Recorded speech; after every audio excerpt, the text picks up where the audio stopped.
Prophet viennent faire un tour au cimetière décédé, Paul et Didi.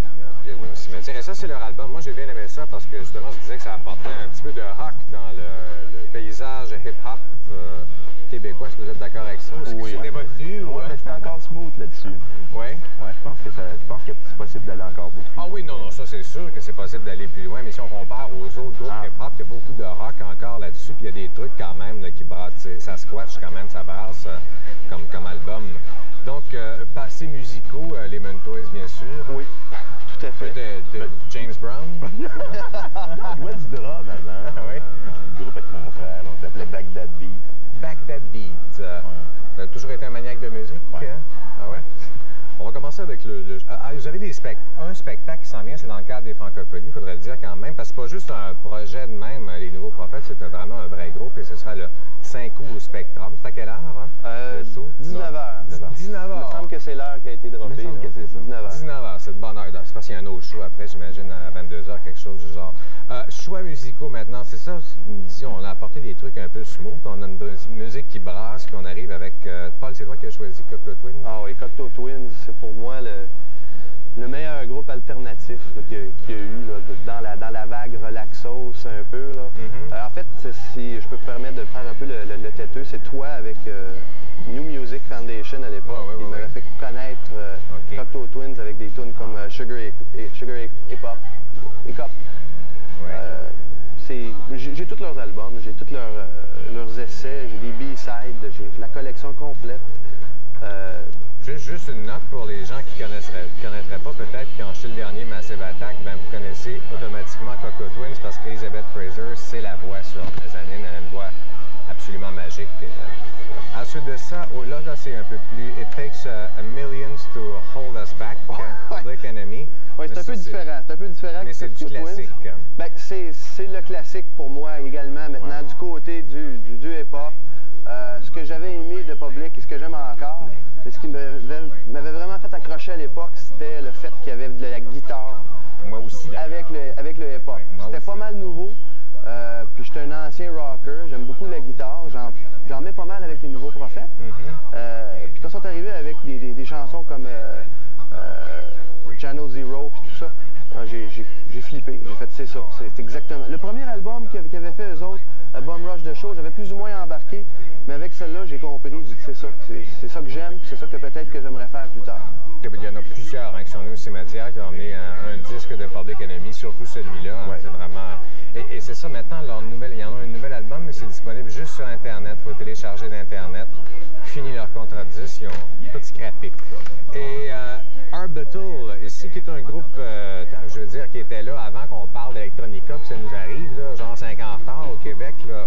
Eux étaient là depuis très longtemps, Orbital. Hein? Oui. Bien, Orbital, c'est un autre groupe que je suis pas mal depuis le début. J'avais eu une couple de scoops de copains, des DJ qui m'avaient parlé du groupe à l'époque. Cet album-là date de 94, mais reste encore très actuel. Je trouve que c'est une de leurs forces. C'est que tu n'es pas capable de vraiment, temporellement, de situer leurs albums.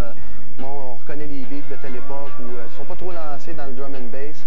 C'est très bon, ça s'écoute bien, les rythmes sont bien faits, puis ils ne se démodent pas. Et le titre de l'album, c'est Snibbilization. Soit dit en passant, ils ont sorti 2 autres albums après ça. Je sais qu'il y en a un nouveau qui vient de sortir que j'ai pas eu l'occasion d'entendre. J'ai juste joué le clip à la courbe, j'ai trouvé ça un peu moche, mais là, j'ai pas entendu le restant de l'album. On va regarder un extrait d'un clip d'Orbital de l'album Snibbilization.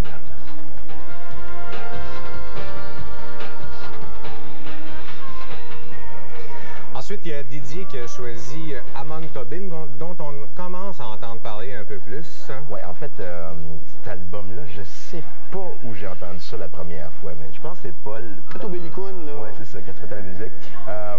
Moi, ce que j'aime bien, c'est qu'il allie des percussions brésiliennes avec du techno, de la guitare, des fois, ça devient très, très hard. Ah oui, c'est intense comme musique quand même. Là. Mais il réussit à avoir une structure dans sa musique. C'est pas juste comme l'expérimentation de l'expérimentation. Ça bouge beaucoup. Tu vois qu'il y a un musicien quand même. Là. Oui, absolument. Il était en show, justement, il y a un mois à Montréal. Un show de surprise. Oui, exactement. Moi, j'ai vu l'autre show avant. C'était bon, oui. Le son était hallucinant. Ah oui? Puis il remixe 10 fois mieux en fait. C'est encore meilleur. Parce que c'est ça, c'est très jazz, c'est drum and bass. Il y en a qui ont peur du drum and bass. Un peu qui semblaient avoir des réticences contre le drum and bass. pense que c'est une mode, comme en fait bien des choses qu'on a dit que c'était des modes.